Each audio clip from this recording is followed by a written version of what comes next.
पुणे शहर परिसरामध्ये गेल्या काही दिवसांमध्ये गोळीबाराच्या आणि खुनाच्या घटना मोठ्या प्रमाणावर वाढल्याचं दिसून येतं। अशातच जुन्या वादातून एकाने गोळीबार केल्याची घटना घडली।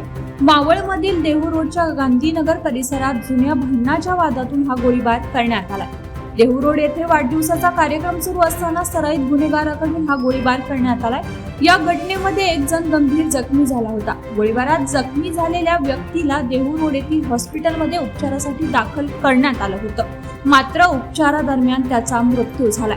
विक्रम रेड्डी असं गोळीबारात मृत्यू झालेल्या व्यक्तीचं नाव आहे, तर नंदकिशोर यादव याच्या चेहऱ्यावर मोठ्या जखमा झाल्या आहेत। गोळीबार केलेल्या आरोपीचा शोध सध्या देहू रोड पोलीस घेत आहेत।